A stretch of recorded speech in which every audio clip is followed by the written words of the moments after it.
Hi everyone, Agnes here. I'm going to read you a wonderful SP success story from Nicki in a moment.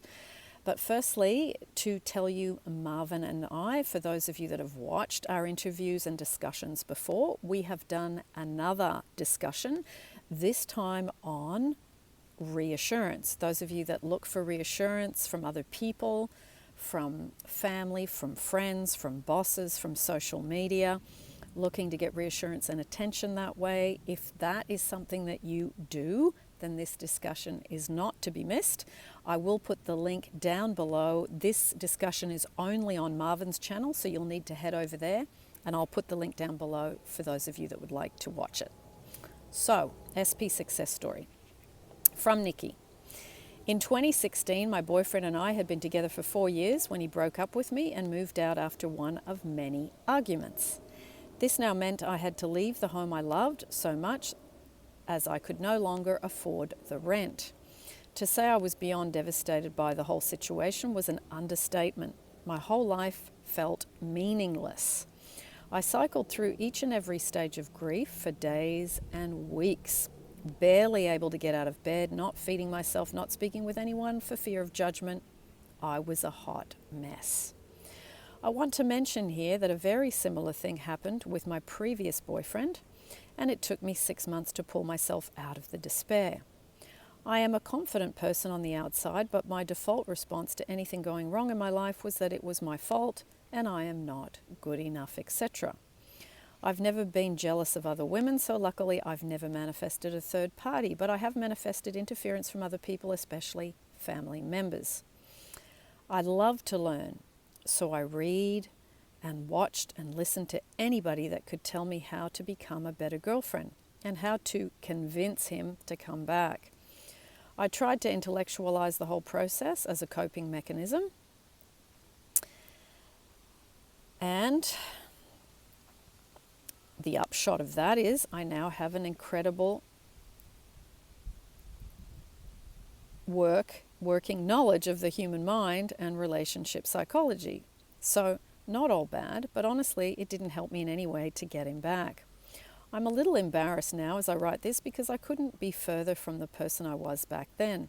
The energy I wasted on despair, on worry, and wondering what he was doing or thinking and saying. I'm exhausted just thinking about it. But that state of desperation, of needing answers or figuring it out like an addict, how to get them back, is so common, and I really want to make it crystal clear that it doesn't have to be that way. So back to 2016. My SP had just moved out. All of my friends were telling me to get angry because at least that was more empowering than feeling completely defeated. But being the way I was, I couldn't do it because I had a firm belief that I was the one to blame and deserved it in some way. My understanding of LOA had definitely formed a belief, but I now know there was so much more to it than The Secret had told us 10 years ago. My mind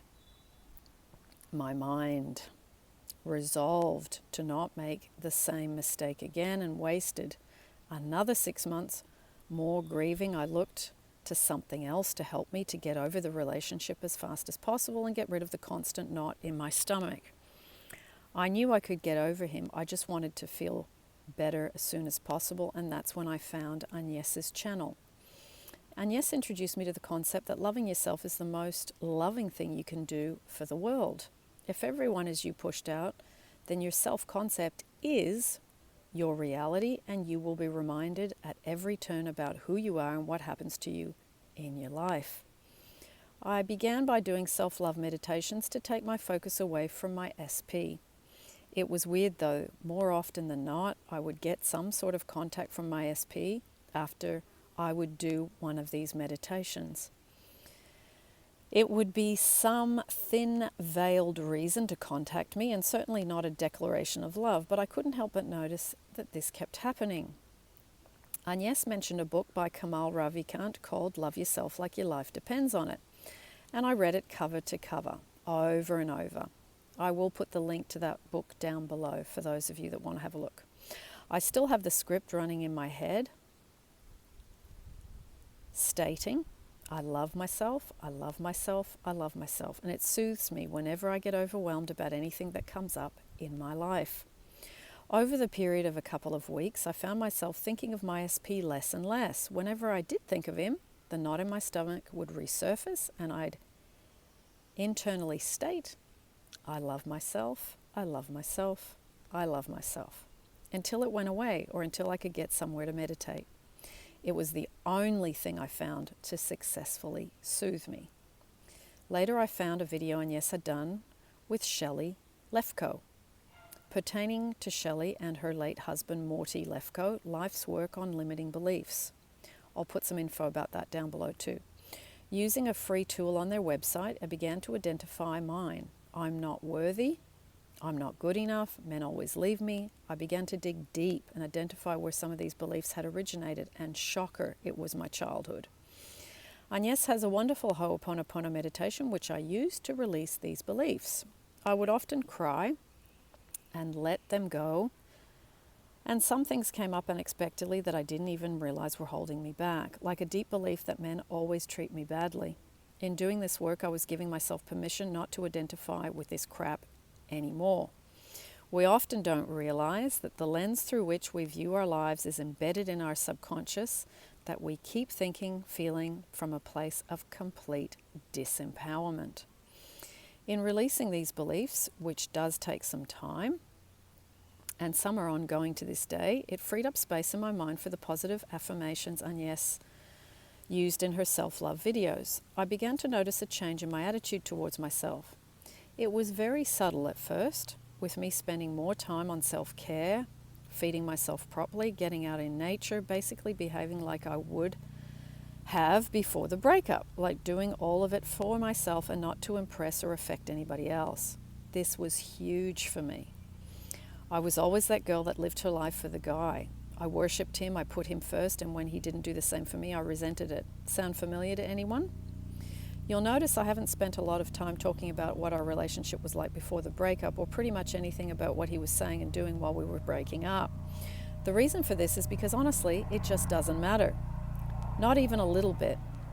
Circumstances don't matter, but to appease those of you that are concerned, they are in that unique, irreparable situation, which doesn't exist, by the way. Here is the list of some things he said. You are toxic. You will never be the mother of my children. I don't love you. I love you, but I'm not in love with you. I'm in love with someone else. You're not going anywhere in life. My family hates you. This is why nobody likes you. I don't care how you feel. Needless to say, it wasn't a very healthy situation, but believe me when I say that I am no victim. At some point, I had honestly thought each and every one of those statements about myself, or at least believed that's what he thought about me. Everyone is me pushed out, and my self-concept was my bully. I think this is why being angry with him had never sat right with me. I knew it was me. It's important to stress, though, that when I was creating this awful reality for myself, I was not a doormat, hence the arguments. It really is important to remove yourself from a situation, even though you've created it, as if causing you immediate harm. If it's causing you immediate harm. Get yourself on track first, then reassess. For me, there was no danger. It was just a very hot and cold relationship. The wonderful times far outnumbered the bad, and we both excused this at the time for having artistic temperaments.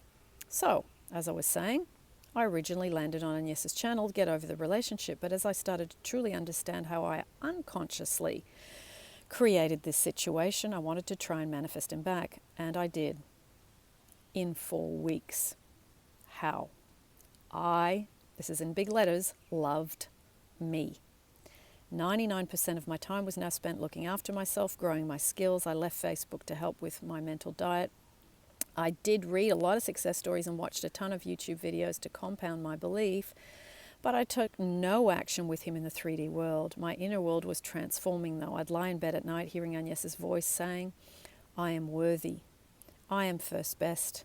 I am good enough.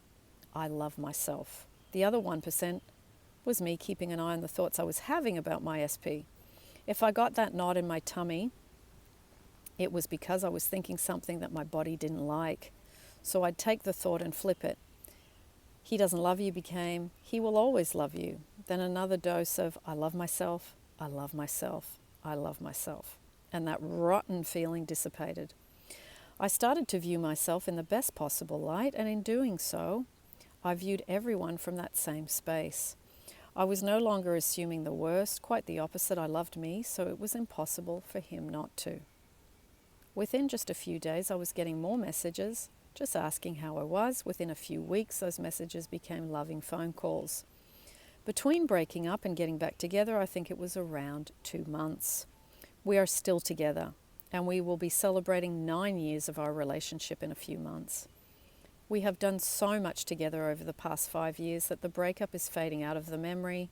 At this point, I'm a completely different person, and funnily enough, now my SP is turning up completely differently in my life.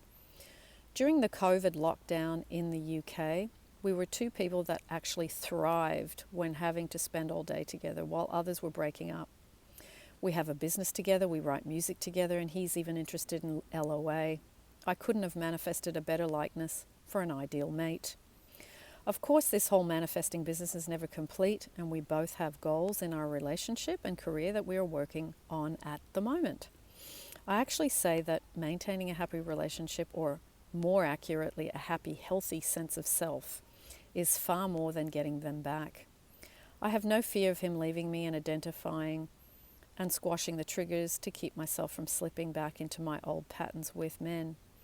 I could have stopped myself from sabotaging and projecting issues onto my relationship. This was my biggest challenge, but I did it. Persist, persist, persist. I am now with him by choice and not because of some messed up need. The peace of mind bleeds into everything I do, even outside the relationship. If something shows up in my world that I don't like, I affirm the opposite, take whatever action is immediately necessary, and moving on to something else. It always works out in my favor. I'm sorry this was so long, and I encourage each and every one of you to persist in improving your self-concept. You are perfect, you are unique, you are loved. Listen to Agnes. I have found many more channels and teachers whom I love, but Agnes has a quality about her that just cuts through the crap when no one else can. I love her, and if her X-Back course was available back when I needed it, I'm certain I could have sped up the process of healing myself. Thank you, Agnes. You opened the door for me I didn't even know existed. This has become an absolute passion for me now as I grow with this new way of being, and I'm loving every moment.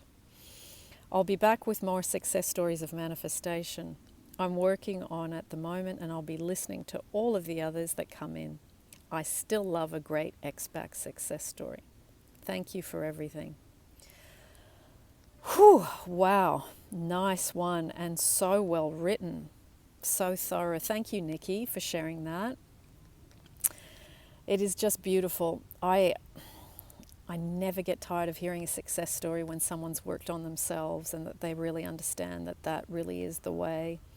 And also that, you get to the point where you don't keep going with this, what can I get?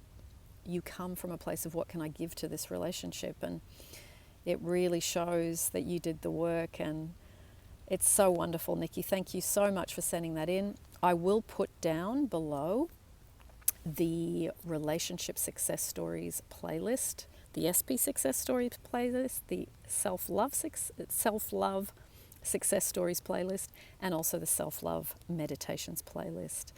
And for those of you that are really struggling with still putting someone on a pedestal, there are a couple of YouTubes, Attraction versus Addiction, that I will put there for you as well, and also Suffocate them with freedom. All right? So lots of love, everyone. That was a lovely, longer success story. Hope you enjoyed it. And as always, I will see you in the next YouTube. I'm going to do a lovely meditation in this amazing setting. It's quiet, it's green, and it is a beautiful hot day in London. Thanks, everyone. See you as always in the next YouTube.